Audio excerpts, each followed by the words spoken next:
Hi everyone, I hope you're having a great day. As you can see on the calendar, it is December and we're enjoying the preparation, getting ready for Christmas. And what would preparation for Christmas be without the Christmas tree?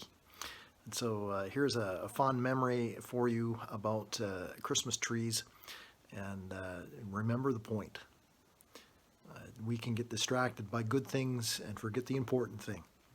The important thing, the important matter at hand is that we are celebrating that Jesus Christ came down here to save us. Hope you enjoy this little memory and you have a great day. God bless you. It's easy to get distracted.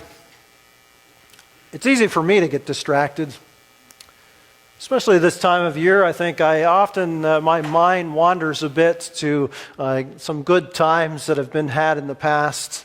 And one of the things that's an important part of my history are Christmas trees.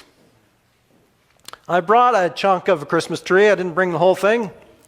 And Harvey, you gave us permission back a little while ago to cut some things out back. This won't keep the fire going long, but I brought two actually. And I brought those as a reminder for me, I suppose, and for all of us. And I'm strategically using a piece of paper so I don't get sap all over my hands. But this is a portion of a Christmas tree. In fact, to get the whole thing, I would have had to climb up and chop it off at about 6 feet from the top. Growing up, and I was thinking of this on Friday night as we were making our way back home from Halifax, and as we drove by the backside of Burton, we drove right across the end of Hamilton Road. I know that we did it. I don't remember specifically seeing it as we're driving by because it was pitch black, but I know that it's there. And there at Hamilton Road, we used to walk out from our house out to Hamilton Road, out to the railway right of way. Now, there still were ties and rails there at that point, but it was pretty rough. And I don't think there ever was a train going through at that point. And my brother and I, we used to have fun trying to walk the rail, see how long we could go without falling off. And Dad would be leading us along, and all the while we were searching for what we thought was the perfect specimen. I'll admit, looking back, I think some of them looked maybe about like this. Because, Dad and Peter and I, well, we had a pretty good eye. But I think some of those ones we brought home were closer to Charlie Brown than to what you would find in Better Homes and Gardens. But it was great to go on that search.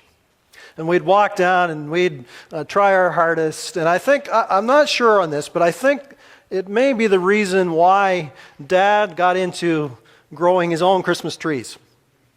That was another important part of my growing up, and great memories of going back on the lot and in July, because you have to work on the Christmas trees on the hottest days of the year. It's the only way it works. And my job was to get under the trees and do the butt pruning down around the bottom of the tree so that the nice tapered, beautiful part up top wouldn't be sucked away by these little suckers down on the bottom. And so that was my job, to crawl in under there with the snippers and snip, snip, snip, snip, snip. I think maybe that's where I, in a sense, gained a bit of a love and appreciation for trees. Do you know, we can often get distracted by good things and miss the important thing. You see, oftentimes at this time of year, there's a debate that rages on. Are you going to bring in one from outside? Or are you going to cower and get an artificial? Now, another sort of sadder part of my history is that after a while, the trees started to make me feel kind of funny. In fact, the packing up back here in the back of your ears and the runny nose. And the obvious answer was just get one from the store. Store it in the basement during the summertime and bring it back in the fall. And it's wonderful. In fact, we even have one now that comes with lights on it. It's in 3 parts. Chunk, chunk, chunk. It's great. I love it. In fact, my job around home is I'm the tree assembler and light guy. And then after that job is done, it gets passed off to others who are more skilled in the area of decorating. And they do a lovely job. In fact, they love to do it. We make a party of it. We have a great time. The debate may rage on. Are you going to go artificial? Are you going to go real? Do you want a Charlie Brown? Or do you want one of those beautifully manicured ones that came out of the backyard down at 345 Route 102, Burton, New Brunswick? You see, oftentimes, and you're aware of it, just as I'm aware of it, sometimes there's a debate that rages on that distracts us from what is important, that distracts us from what we need to put our razor-sharp focus upon. You see, so often in the news this time of year, there are reports that go out about, this year it was something about red coffee cups. Or as I read one time, there is this group of people that they are working hard to engineer the perfect Christmas tree. They work at a University of Laval and what used to be Nova Scotia Agriculture College, now Dalhousie University.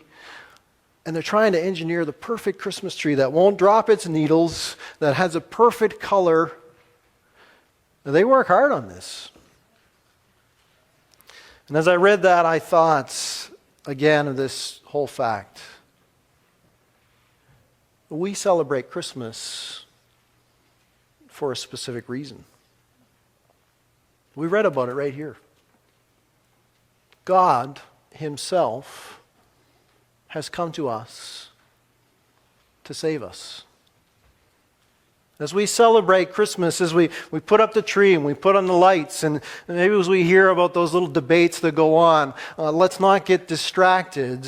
In fact, let's not let the trees distract us from the forest of God's great truth. That God Himself came down to earth to rescue us from our sin,